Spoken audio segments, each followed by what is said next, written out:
नमस्कार, spread piece channel में आपका स्वागत है। आज सुनिए आचार्य चतुर्सेन शास्त्री की लिखी कहानी नवाब ननकू। नवाब ननकू एक भाव कथा है जिसमें चरित्र और आचार का मनोवैज्ञानिक विश्लेषण है। कहानी में कुल 3 मुख्य पात्र हैं। राजा साहब, एक शराबी, कबाबी, वेश्यागामी, लंपट रईस, जिन्होंने इसी काम में अपनी संपत्ति फूंक दी और अब दारिद्र्य और रोग का भोग भोग रहे हैं। दूसरी है एक विगलित यौवन वेश्या और तीसरे हैं एक रईस के औरत से उत्पन्न वेश्या पुत्र जो अपने को नवाब समझते हैं। कहानी में तीनों दोस्तों की एक मुलाकात का रेखा चित्र है। मुलाकात में जीवन के आगे पीछे के समूचे जीवन की स्पष्ट झांकी अंकित करने में लेखक ने अपनी अपरिसीम कथा निर्माण कला का परिचय दिया है। इससे भी अधिक अपनी उस विश्लेषण सामर्थ्य को मूर्त किया है, जबकि वह चरित्र को आचार से पृथक मानता है। तीनों ही पात्रहीन चरित्र हैं, परंतु उनके हृदय की विशालता, विचारों की महत्ता, भावों की पवित्रता ऐसी व्यक्त हुई है कि बड़े से बड़ा सदाचारी भी उसकी समता नहीं कर सकता। पूरी कहानी पढ़कर तीनों में से किसी भी पात्र के प्रति मन में विराग और घृणा नहीं होती, आत्मीयता और सहानुभूति के भाव पैदा होते हैं। आचारहीन व्यक्ति भी उच्च चरित्र वाले होते हैं तथा आचार और चरित्र में मौलिक अंतर क्या है, यह गंभीर मनोवैज्ञानिक और आचार शास्त्र संबंधी नया दृष्टिकोण लेखक ने कहानी में व्यक्त किया है। सर्दी के दिन और शनिचर की रात, कल इतवार। न दफ्तर जाने की फिक्र, न किसी काम की चिंता, बस बेफिक्री से खाना खाकर जो रजाई में घुसे तो अंबरी तमाकू का कश खींचते खींचते ही अंटक फील हो गए। मगर उस मीठी नींद में शुरू में ही विघ्न पड़ गया। नीचे कोई कर्कश स्वर में चिल्ला रहा था, बाबू साहब, अजी बाबू साहब। उस वक्त आराम में यूं खलल पड़ने से तबीयत झल्ला उठी। क्या मजे की झपकी आई थी। मैंने उठकर खिड़की से सिर निकालकर कहा, कौन है भाई इस वक्त? अजी हम हैं नवाब साहब। गजब करते हैं आप भाई साहब। अभी लम्हा भर हुआ है सूरज छिपे और आपके लिए आधी रात हो गई। चीखते चीखते गला फट गया, मुहल्ला भर सिर पर उठा डाला। बड़ा गुस्सा आया उस नवाब के बच्चे पर। जी आया कच्चा ही चबा जाऊं, परंतु जब्त करके कहा, कहिए नवाब साहब, इस वक्त कैसे? अजी दरवाजा तो खोलिए या गली में खड़े ही खड़े राग अलापूं। मन ही मन दांव पेंच खाता नीचे उतरा और कुंडी खोली। नवाब साहब चुपचाप पीछे पीछे जीना चढ़कर ऊपर आए। आते ही मसनद पर बेतकल्लुफी से उठंग गए। कहने लगे, खुदा की मार इस सर्दी पर, हड्डियां तक ठंडी पड़ गईं, मगर उस्ताद खूब मजे में आप मीठी नींद ले रहे थे। मैंने कहा, आपके मारे कोई सोने पाए तब तो कहिए, इस वक्त कैसे तकलीफ की? नवाब साहब ने बेतकल्लुफी से हंसकर कहा, यूं ही, बहुत दिन से भाभी साहिबा के हाथ का पान नहीं खाया था, सोचा पान भी खाऊं और सलाम भी करता आऊं। गुस्सा तो इतना आ रहा था कि मरदूद को धकेल दूं नीचे, मगर मैंने गुस्सा पीकर कहा, पूरे नामाकूल हो तुम। कल इतवार था, कल ये सलाम की रस्म पूरी नहीं कर सकते थे जो इस वक्त मेरे आराम में खलल डाला। नवाब साहब खिलखिलाकर हंस पड़े। जेब से सिगरेट का बक्स और दियासलाई निकालकर एक होठों में दबाई, दूसरी मेरी ओर बढ़ाते हुए कहा, खैर सिगरेट तो पियो और गुस्सा थूक दो। हाँ, 40 रुपए मेरे हवाले करो और इसे रखो संभाल कर। उन्होंने बगल से एक पोटली निकालकर मेरे आगे सरका दी। मैंने कहा, यह क्या बला है और इस वक्त रुपयों के बिना कौन कयामत बर्पा हो रही थी? नवाब साहब को भी गुस्सा आ गया। कहने लगे, कयामत नहीं बर्पा हो रही थी तो मैं यूं ही झक मारने आया हूं इस वक्त। हजरत, ये मेरी भी पीनक का वक्त था, मगर इस वक्त रुपये तुम क्या करोगे? फेंक दूंगा सड़क पर। तुमसे मतलब? रुपये नहीं हैं। रुपये न होने की खूब कही, बुलाऊं भाभी को? भाभी तुम्हारी क्या तोप से उड़ा देंगी, बुलाओ चाहे जिसको, रुपये नहीं हैं। समझ गया, बेहयाई पर कमर कसे हुए हो। लाओ चुपके से रुपये दे दो, अभी मुझे सदर तक दौड़ना होगा। सदर तक क्यों? एक बोतल व्हिस्की और गजक लेने। और क्यों? अच्छा, तो हजरत को शराब के लिए रुपए चाहिए। जी हाँ, शराब के लिए और कबाब के लिए भी निकालो जल्दी से। कह तो दिया रुपए नहीं हैं। तुमने कह दिया, पर हमने तो सुना नहीं। नहीं सुना तो जहन्नुम में जाओ। कहीं भी हम जाएं तुम्हारी बला से। लाओ तुम रुपये दो। रुपये नहीं दूंगा, अब तुम खसकंत हो यहां से नवाब। छे खुश, रुपये तो मैं खड़े खड़े अभी लूंगा तुमसे। क्या तुम्हारा कर्ज चाहिए मुझ पर? कर्ज ही तो मांगता हूं, मैं कर्ज नहीं देता। देखता हूं कैसे नहीं दोगे। बुलाओ भाभी को भी अपनी हिमायत पर। नवाब ने गुस्से से आस्तीन चढ़ानी शुरू की। मुझे बुरी तरह हंसी आ गई। कहा, क्या मार मीट भी करने पर आमादा हो? मारपीट? तुम मारपीट की कहते हो? मैं तुम्हें गोली न मार दूं तो नवाब ननकू नहीं। मैंने हंसकर कहा, गोली मार दोगे तो फिर रुपया कहां से वसूल करोगे नवाब साहब? बस इसी बात को सोचकर तो तरह दे जाता हूं, निकालो रुपए। लेकिन नवाब, तुम तो कभी नहीं पीते थे, आज यह क्या बात है? तो क्या मैं अपने लिए मांगता हूं? मैंने कभी पी है? फिर किसके लिए? राजा साहब के लिए। अच्छा, यह बात है, अब समझा। कोई नई चिड़िया आई है क्या?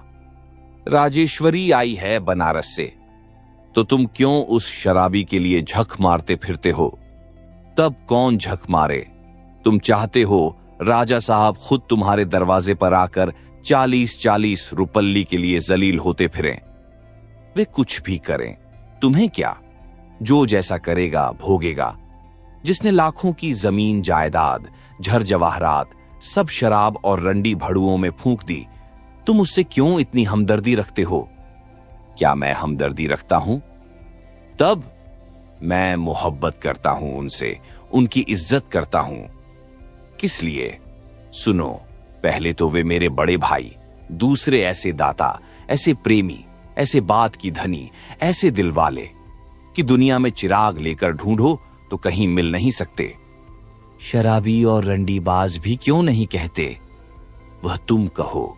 वे शराब पीते हैं और रंडियों से आशनाई करते हैं, इसमें किसी का क्या लेते हैं? उन्होंने अपनी लाखों की जायदाद उन्हें दे दी, जिन्हें उन्होंने प्यार किया। आज उनका हाथ खाली है, मगर दिल बादशाह है।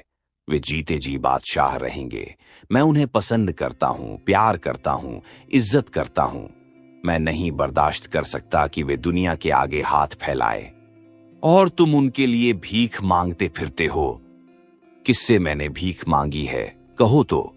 नवाब ने तैश में आकर कहा, यह अभी तुम 40 रुपये मांग रहे हो। और यह क्या? नवाब ने सामने की पोटली की ओर इशारा किया। उसे तो मैं भूल ही गया था। मैंने देखा, वह एक जरी के काम का कीमती लहंगा है। नवाब ने कहा, बेचना चाहूं तो खड़े खड़े 200 में बेच दूं। तुमसे तो मैं 40 ही मांग रहा हूं। लहंगा क्या राजा साहब ने दिया? वे क्यों देने लगे? अम्मी जान का है। राजेश्वरी आज आई थी। मुझे बुलाकर राजा साहब ने कहा, नवाब, हाथ में इस वक्त कुछ नहीं है, राजेश्वरी के लिए कुछ खाने पीने का बंदोबस्त कर दो। आंखें उनकी शर्म से झुकी थीं और लाचारी से भीग रही थीं। बस इतनी ही तो बात है। अच्छा, और तुम चुपके से घर आए, ये लहंगा उठाया और यहां आ धमके। जी हां, और तुम्हारी नींद हराम कर दी। बहुत हुआ अब, बस अब लाओ, रुपए दो। मैंने चुपके से 10-10 के 4 नोट नवाब के हाथ पर रख दिए। मेरी आंखों में आंसू आ गए और मैंने वह लहंगा उसी तरह लपेटकर नवाब की ओर बढ़ाते हुए कहा, इसे लेते जाओ। नवाब ने आपे से बाहर होकर 4 नोट फेंक दिए। लाल होकर कहा, अच्छा, तो हजरत मुझे भीख देने की जुर्रत करते हैं। नहीं भाई, ऐसा क्यों सोचते हो, मगर यह लहंगा मैं नहीं रख सकता। तो तुम्हारे रुपए भी नवाब नहीं ले सकता। आज राजा कामेश्वर प्रसाद सिंह खाली हाथ हैं और नवाब ननकू अपनी अम्मी जान का लहंगा गिरवी रखने पर लाचार हैं। मगर आप यह मत भूलिए कि वे दोनों सलीमपुर के राजा महाराज नंदन सिंह के नुतफे से पैदा हुए हैं, जो 3 बार सोने से तुले थे और जिन्होंने 11 हाथी ब्राह्मणों को दान दिए थे, जिनकी दी हुई जागीरों को सैकड़ों शरीफ जादों की आस औलाद आज भोग रही है। इलाके भर में जिनके पेशाब से चिराग जलते थे। मैंने खड़े होकर खुशामद करते हुए कहा, वह ठीक है नवाब साहब, मगर ये रुपए तुम मेरी तरफ से राजा साहब को नजर करना। हरगिज नहीं, राजा साहब कभी किसी की नजर कबूल नहीं करते। तुम यह लहंगा गिरों रखकर 40 रुपए देते हो तो दो। लाचार मैंने हामी भर ली। मैंने लहंगे को उसी तरह लपेट कर रख लिया और नवाब रुपये जेब में रखकर खड़े हुए। मैंने कहा, यह क्या नवाब, भाभी का पान बिना खाए और बिना सलाम किए चले जाओगे? हरगिज नहीं, नवाब ने बैठते हुए कहा, बुलाओ तो उन्हें। मैंने पत्नी को नीचे से बुलाया। वे बच्चों को दूध पिलाने और सुलाने की खटपट में थीं। नवाब को एक लफंगा आदमी समझती थीं। मेरे पास उसका आना जाना और चाहे जब रुपए पैसे ले जाने को वे हमेशा नापसंद करती थीं। उन्होंने आकर कहा, इस वक्त मेरी तलबी क्यों हुई है? यह इन नवाब साहब से पूछो। यही कहें, पान खिलाइए तो कहूं? कहो, पान भी मिल जाएगा। वादे की सनद, झपाके से 2 बीड़ा बढ़िया पान ले आइए। पत्नी चली गई और एक तश्तरी में कई बीड़े पान लेकर लौटी।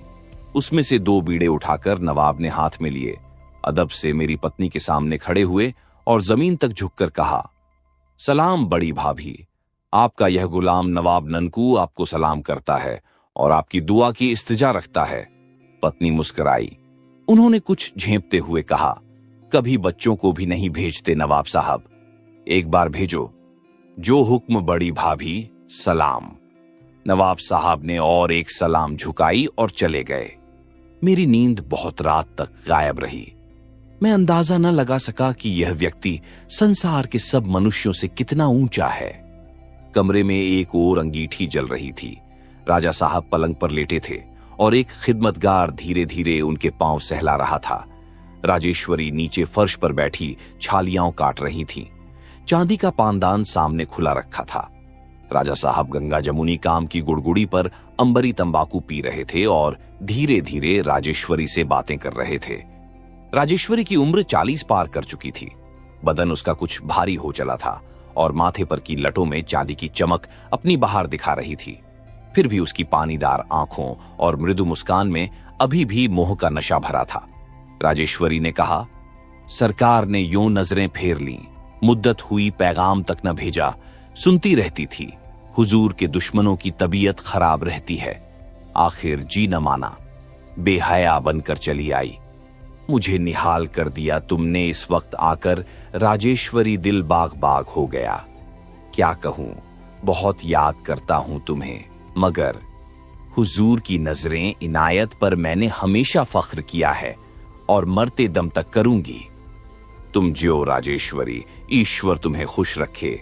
ये मूझी बीमारी क्या कहूं, अब तो हिलने डुलने से भी लाचार हो गया हूं, पर अब यह सब उस भगवान की दया है। फिर मुझे अपनी लाचारी का क्या गम है जब तुम दुनिया की तमाम खुशी लेकर यहां आ जाती हो। राजेश्वरी ने 4 बीड़ा पान बनाकर राजा साहब को अदब से पेश किए। राजा साहब ने मुस्कुराकर पान लेकर मुंह में रखे। खिदमतगार ने आकर अर्ज की, हुजूर, कुंवर साहब सलाम के लिए हाजिर हुए हैं। आए वे, राजा साहब ने धीरे से कहा। कुंवर साहब ने झुककर राजा साहब को सलाम किया और पैताने की ओर अदब से खड़े हो गए। राजा साहब ने कहा, चाची को सलाम नहीं किया बेटे। कुंवर साहब ने आगे बढ़कर राजेश्वरी को सलाम किया और 2 कदम पीछे हट गए।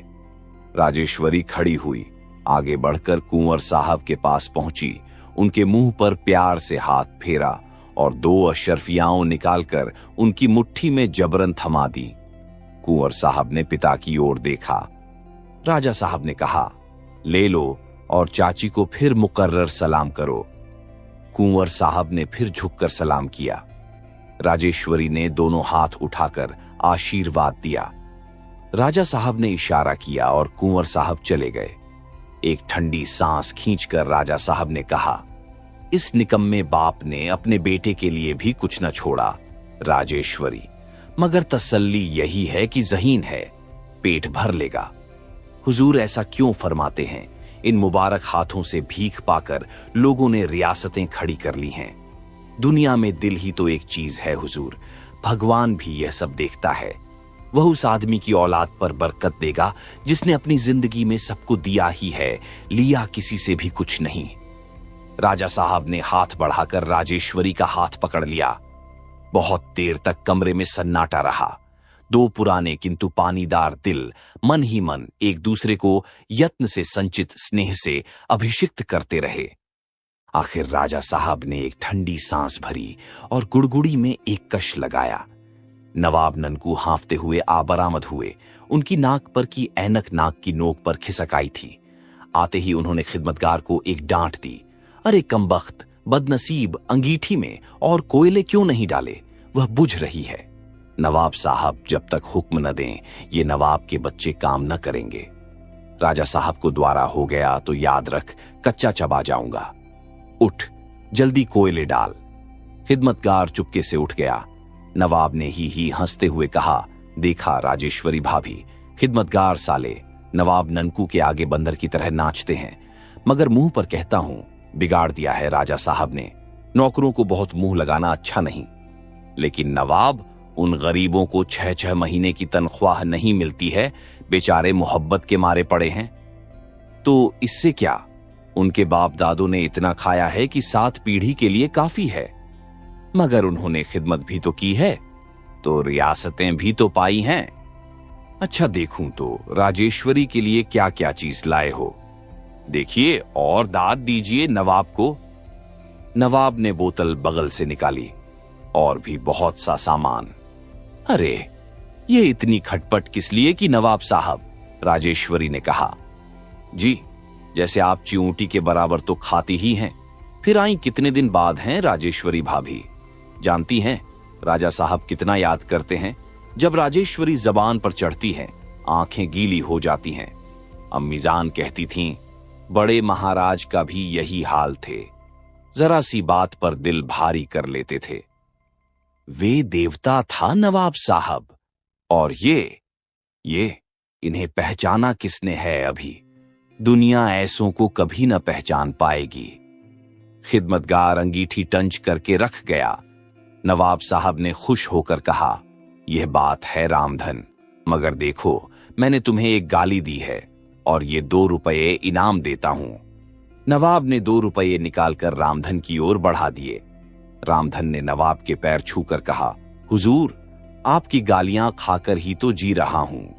रुपया पैसा सरकार का दिया हुआ बहुत है, मगर यह भी रख लो, महरिया को एक बढ़िया सी चुनरी ला देना। वह उस दिन हवेली गई थी सरकार, तो बेगम साहिबा ने जाने क्या क्या लाद दिया था, गट्ठर भर लाई थी। नवाब ने तैश में आकर कहा, अबे रुपये लेता है या मंतिक छांटता है, क्या लगाऊं धौल? रामधन ने रुपये लेकर उन्हें और राजा साहब को सलाम किया। राजा साहब ने हंसकर कहा, देखा राजेश्वरी, नवाब का इनाम देने का तरीका। नवाब खिलखिलाकर हंस पड़े। उन्होंने कहा, झपाके से तश्तरियां ला, गिलास ला, पैग ला, जल्दी कर। क्षण भर में ही सब साधन जुट गए। राजा साहब तकिए के सहारे उठंग गए। शराब का दौर शुरू हुआ। नवाब ने गिलास में सोडा और शराब भरकर कहा, राजेश्वरी, राजा साहब की तंदुरुस्ती और बरकत के लिए। तीनों ने हंसती हुई आंखें मिलाई और शराब की चुस्कियां लेने लगे। राजेश्वरी ने कहा, इस सर्दी में बहुत दौड़ धूप की नवाब साहब। मान गई ना आप नवाब को? लीजिए इसी बात पर दूसरा पैग। नहीं नवाब, मैं तो कभी पीती ही नहीं। बहुत मुद्दत हुई जब से महाराज की तबीयत नासाज रहने लगी।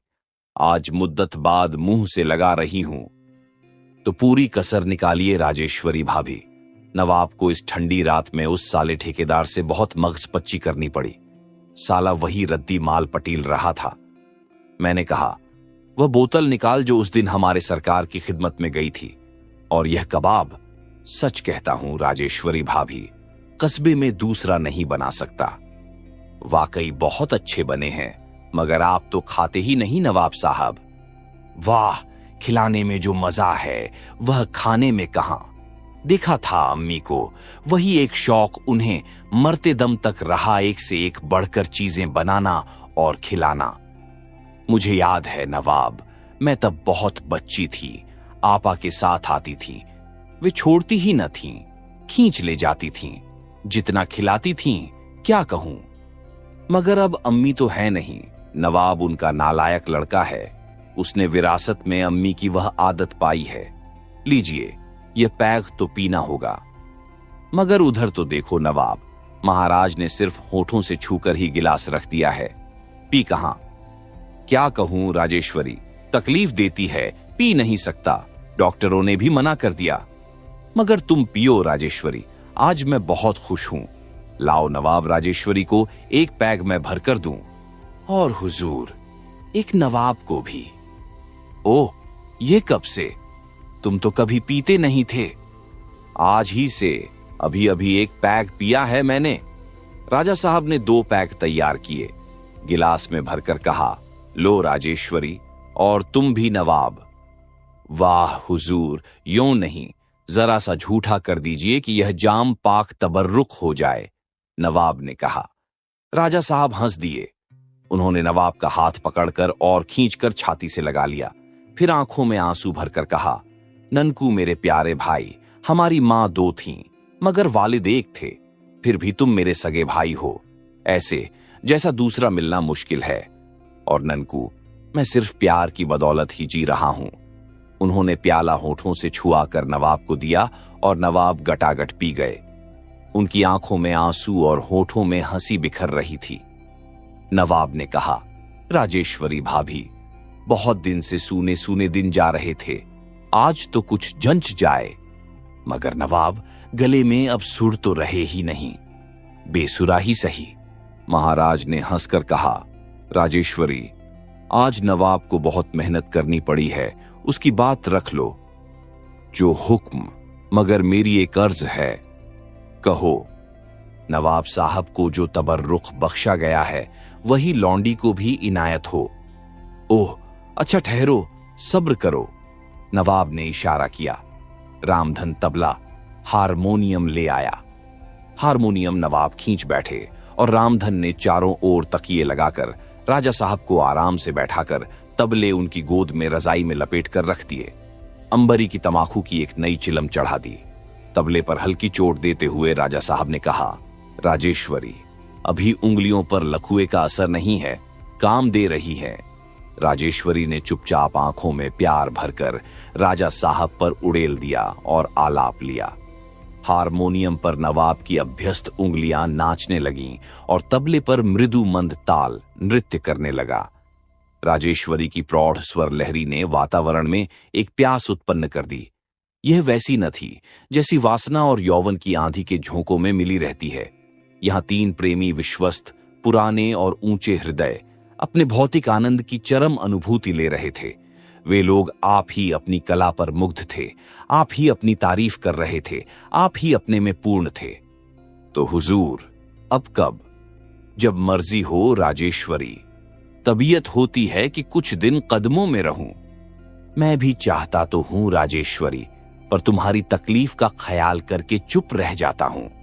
देखती हो मकान कितना गंदा है, सिर्फ 2 ही खिदमतगार हैं। इन्हें भी महीनों से तनख्वाह नहीं मिलती, पर पड़े हुए हैं। तुम इन तकलीफों की आदी नहीं हो। मगर हुजूर, क्या मैं उन खिदमतगारों से भी गई बीती हूं? नहीं नहीं राजेश्वरी, मैं तुम्हें जानता हूं। मगर हुजूर अपने को नहीं जानते। मेरी वो कोठी, जायदाद, नौकर चाकर सब किसकी बदौलत है? हुजूर ने जो पान खाकर थूक दिया, उसी की बदौलत। अब हुजूर गरीब हो गए तो पुराने खादिम क्या बेगाने हो जाएंगे? राजेश्वरी की आंखें भर आईं। कुछ ठहर कर उसने कहा, शर्म के मारे मैं खिदमतगारों को नहीं लाई, इस टुटहे इक्के पर आई हूं। मैं कैसे बर्दाश्त कर सकती थी कि मालिक जब इस हालत में हो तो उनकी बांदियां ठाठ दिखाए। नहीं नहीं राजेश्वरी, यह बात नहीं। पर मैं अपनी आंखों से तुम्हें तकलीफ पाते देख नहीं सकता, कभी देखा ही नहीं। इसी से हुजूर मुझे अभी जबरदस्ती भेज रहे हैं, मेरी नहीं सुनते। इसी से राजेश्वरी, और इस लौंडी का कभी कोई तोहफा भी नहीं कबूल करते। उस बार जब जनाना महल नीलाम हो रहा था, मैंने कितनी आरजू की थी कि मुझे रुपया छुकता कर देने दीजिए। पुरखों की यादगार है, सब रियासत गई, मगर रहने का महल आप मेरे आंसुओं से भी तो नहीं पसीजे हुजूर, आप बड़े बेदर्द हैं। राजेश्वरी फूटकर रो पड़ी और राजा साहब के सीने पर गिर गई।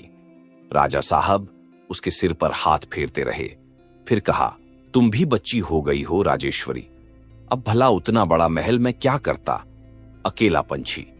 फिर उसमें अब खुल गया जनाना अस्पताल, कितने लोगों का भला होता है। बोर्ड ने खामख्वाह मेरा नाम अस्पताल के साथ जोड़ दिया है।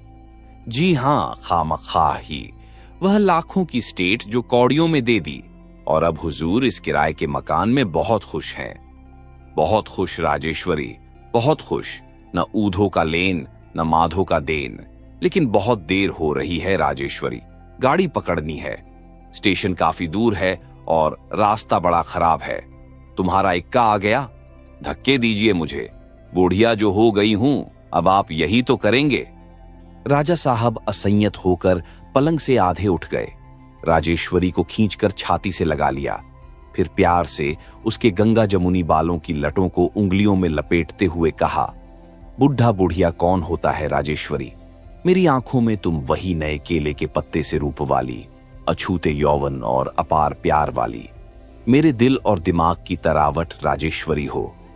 तुम या मैं भले ही बूढ़े हो जाई, लेकिन इन आंखों में झांक कर जिसने तुम्हें देखा है वह बूढ़ा नहीं, और तुम्हारे भीतर बैठकर जो एक एक मोती तुम्हारी आंखों में सजाता जा रहा है वह भी बूढ़ा नहीं। राजेश्वरी धीरे धीरे राजा साहब के मुंह के बिल्कुल पास फर्श पर बैठ गई। रामधन अंबरी तमाखू चढ़ाकर गुड़गुड़ी रख गया। राजा साहब चुपचाप तमाखू पीने लगे। तमाखू की खुशबू ने कमरे को मस्त कर दिया। राजेश्वरी ने कहा, हुजूर वादा वक्फ हो। राजा साहब ने भौहें सिकोड़कर राजेश्वरी की ओर देखकर कहा, वादा? जी? क्या? तबर्रुक? ओह, भूली नहीं राजेश्वरी, भूलने की एक ही कही, कब से आस लगाए हूं, नवाब के सामने फिर नहीं कहा। राजा साहब कुछ देर चुपचाप गुड़गुड़ी पीते रहे, फिर कहा, जरा और पास आओ तो राजेश्वरी। राजेश्वरी बिल्कुल राजा साहब के मुंह के पास खिसक आई। राजा साहब ने गुड़गुड़ी की सोने की मुंहनाल उसके होठों से लगाकर कहा, एक कश खींचो तो राजेश्वरी। लेकिन हुजूर, ऐन खुशी होगी, खींचो एक कश। राजा साहब की आंखों में प्यार का सारा ही रस उमड़ आया। राजेश्वरी ने आनंद विभोर होकर गुड़गुड़ी से कश खींचा। खुश हुई अब राजेश्वरी। ओ हुजूर, कहीं खुशी से मेरी छाती न फट जाए। हुजूर ने गुड़गुड़ी खास इनायत करके मेरी 7 पीढ़ियों को तार दिया। राजा साहब ने खिदमतगार से कहा, रामधन चिलम ठंडी कर दे और गुड़गुड़ी उस अखबार में लपेटकर इक्के में रखा। राजेश्वरी का मुंह सूख गया। उसने कहा, यह आप क्या कर रहे हैं? मेरा दिल बाग बाग है, दुलखो मत। मगर हुजूर, मैं हुक्म देता हूं, मत बोलो। राजेश्वरी का सिर नीचे को झुक गया। उसने खड़े होकर झुककर राजा साहब को सलाम किया और रोती हुई चली गई। राजा साहब चित्त अपने पलंग पर पत्थर की मूर्ति की भांति निश्चल निर्वाक पड़े रहे। ये क्या तमाशा है रामधन? महाराज मिट्टी की गुड़गुड़ी में तमाखू पी रहे हैं। गुड़गुड़ी खास क्या हुई? नवाब ने कमरे में आते ही हैरान होकर पूछा। रामधन चुपचाप खड़ा रहा।